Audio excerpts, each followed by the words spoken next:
faa'iidooyinka caafimaad ee malabka. Daawo u ah nabraha caloosha.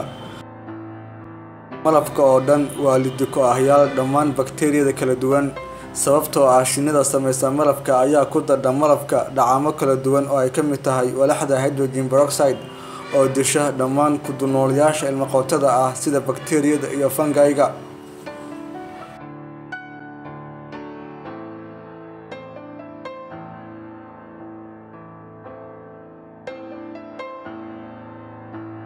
Daawo u ah qufaca iyo cuncunka dhuunta.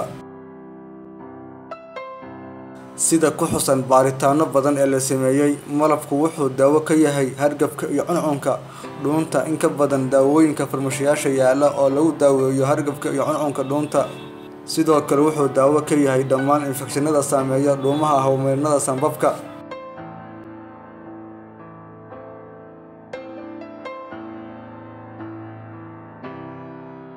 U roon maqaarka. Malabku wuxuu qooyaa, dhalaaliyaa, nafaqeeyaana dubka kore ee jirka. Malabka ayaa waxaa ku jirta xayrta nooca bentacousin, taasoo markuu maqaarku helo siiso nafaqo iyo adeyg uu iskaga difaaco qaleylka hawada iyo cadceedda qorraxda.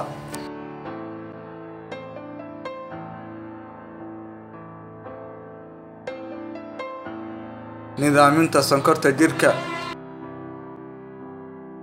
Inkastoo malabka qudhiis ay ku jirto sonkor, sonkortaas ma aha mid la mid ah sonkorta cad ama loo yaqaan sucrose. Beddelkeed, malabka waxaa ku jirta sonkorta nooca fructose iyo glucose, kuwaas oo nidaamiya heerarka sonkorta jirka. Malabka ayaa ku dhex milmaya dhiigga, mamnuucayana kor u kaca heerka sonkorta ee jirka, markaasna sonkorta jirku ay noqoto mid ku eg heerkii la rabay.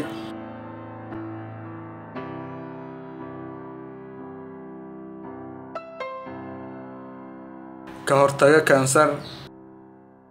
Malabka waxaa ku jira maadooyinka bioflavonoids iyo antioxidants, kuwaas oo aynu ognahay inay ka hortagaan hoosna u dhigaan khataraha xanuunka kansarka ama kansarka.